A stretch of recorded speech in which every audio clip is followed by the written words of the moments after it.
Okay, tonight is the 29th of January 2026. The time now is 9:55 a.m. Um, so this video is very important to do properly. So what's the video about? This video is about the fiddler crabs. Okay. I'm gonna just talk about this, but I don't have any evidence. So the fiddler crab has a big claw and a low claw, and they have a significant snapping. Basically, you can use for two things, main things. So if you think about nuclear fission and fusion, a fission reactor, which is the breaking of atoms, the bonds of atoms, and a fusion, the smashing in of atoms to create energy, which is solar. Because you need to force to bind and break them. But the binding of fission is fusion. Fission is the binding of atoms. Fission is the breaking of atoms. I'm talking about nuclear fusion. The fission reactor is basically has a space to do that. That reactor. So that's what I'm referring to here. So to have something that's hot at the surface of the sun, you can either A, use fission or fusion, but it also has to be disease safe. So basically, because they are some kind of isomorphic relation to chain reaction. Literally, you have a system of chain reaction that can cause disease, because disease can come from chain reaction. And there's a specific formula that I can't remember that relate nuclear fission and fusion to radiation.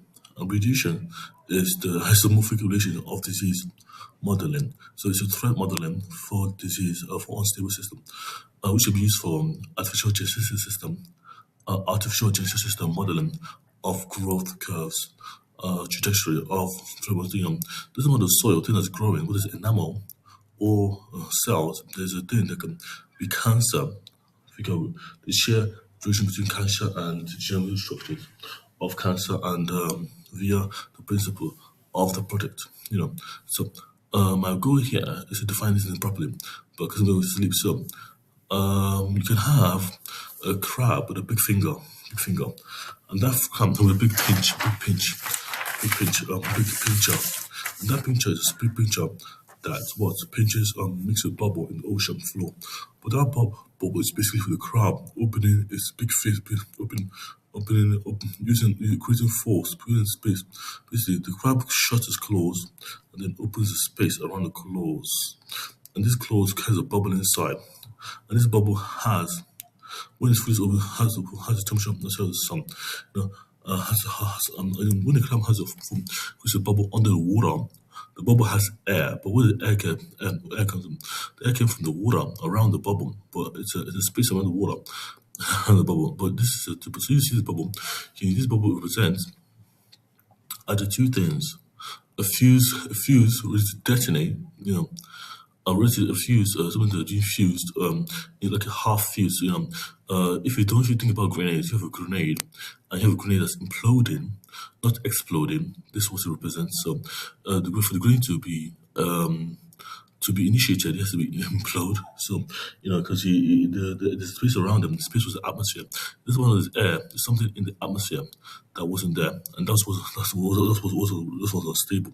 So it's a natural kind of a grenade, that they have in the hand. They can create out of no thin air, and that's something by imploding. So the grenades crab size, and the crab size finger can implode, can punch the air bubble at any time by squeezing them, and that squeezing would kill would kill and decelerate anything 100%, because you take half the energy, but half the energy created to double the space. Because the energy would basically half the energy would be what's in crab's pinchers, and that's the fiddler crab. F for France, I for Indigo, D for Delta, Alpha Lima, E for Echo, Alpha Romeo. This is fiddler crab. So the fiddler crab has to just pop this bubble, and that bubble will be fill the pockets of air, and that air will react with the natural environment to create the effect of that will destroy the fish, the prey of the fiddler crab. And this is a big pincher. So the big pincher of the fiddler crab does this, and the temperature is hard to 10 times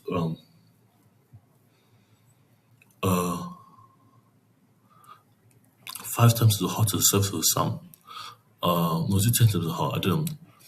Okay, it's just as hot as the surface of the sun, because the bubble is unstable and it just wants to collapse under its own sheer pressure of being underwater. This is how big the feature is, the silicon photon, and that's the science behind it. It's basically, it's simple. It's 10 times the surface of the sun.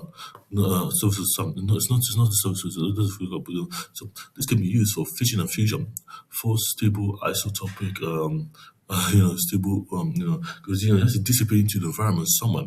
But if you're doing fusion, you're doing a mini sun.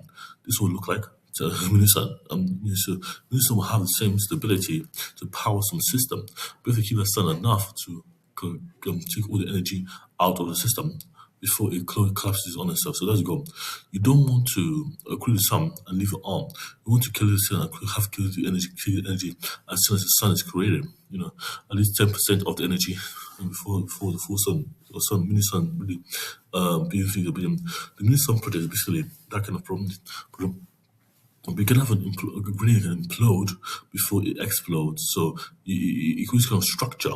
And that structure is usually the space of the air pockets and the air bubble in the space of time, in space, because it's a 3D bubble.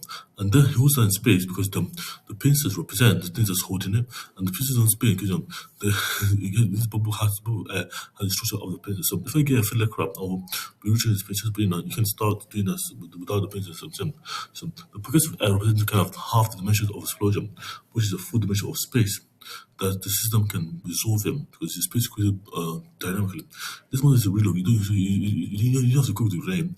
You have to use a fusion, and you fuse then with the cooking. So it stops you from cooking a grenade because cooking a grenade takes time.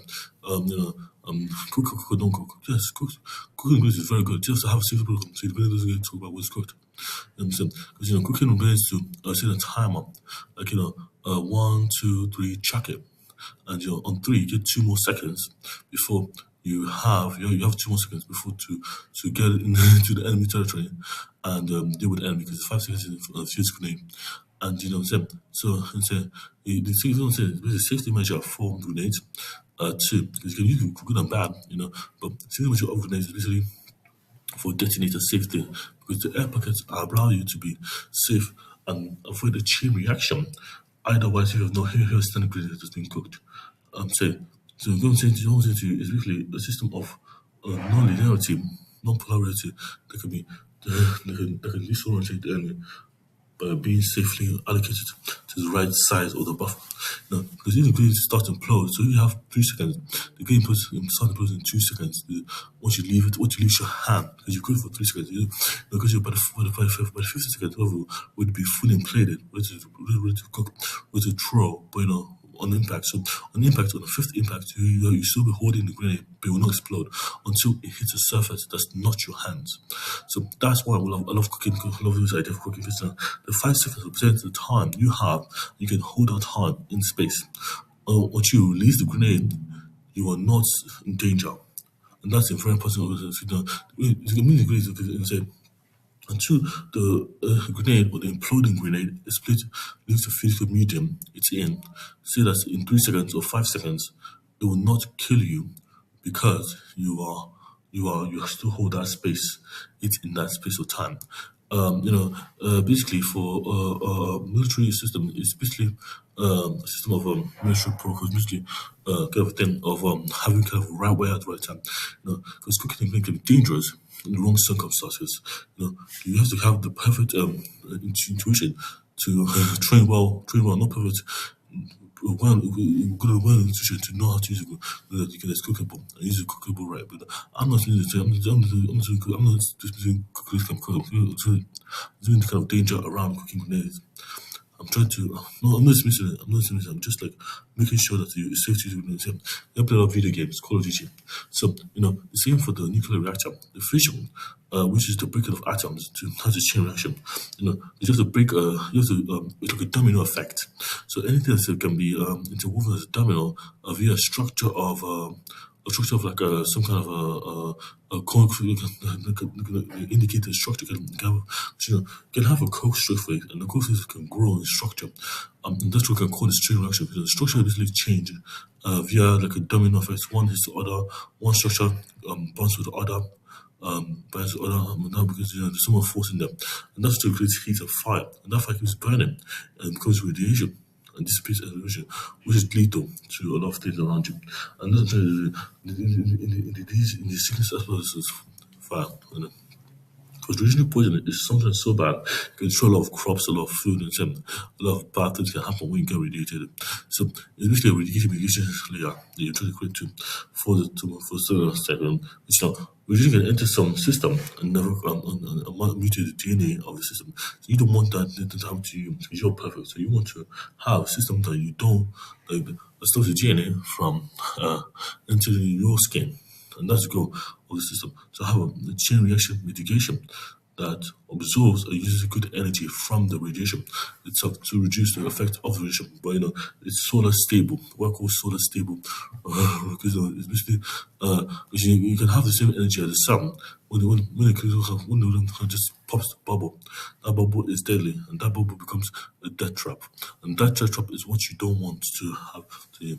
So it's basically a safety protocol for nuclear reaction, fission, and crab logic, or whatever can be, whatever can be a nuclear reaction in the real world via the polymer binding breaking of nuclear atoms.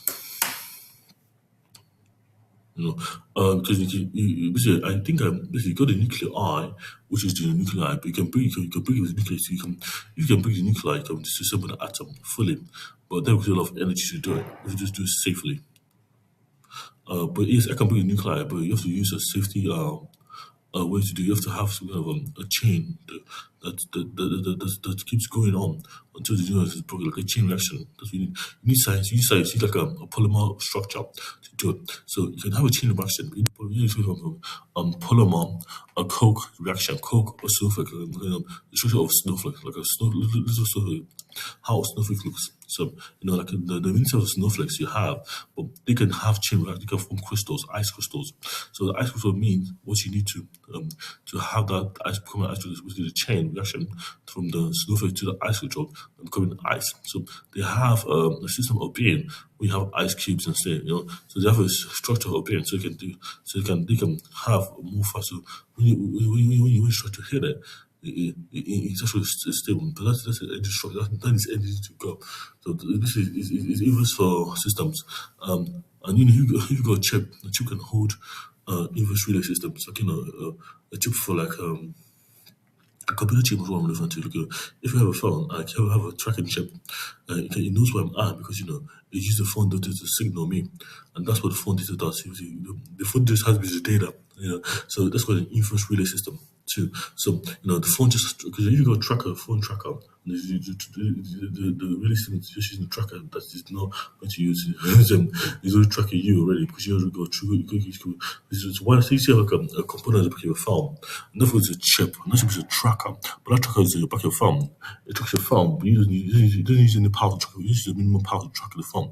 It's basically a chip that tracks the phone because the phone allows for tracking, and that's how that works. It uses as less power as possible, and that's my chip for Muko OS. So we don't know, or sovereignty, of course. Thank you, guys. Let me pause the video.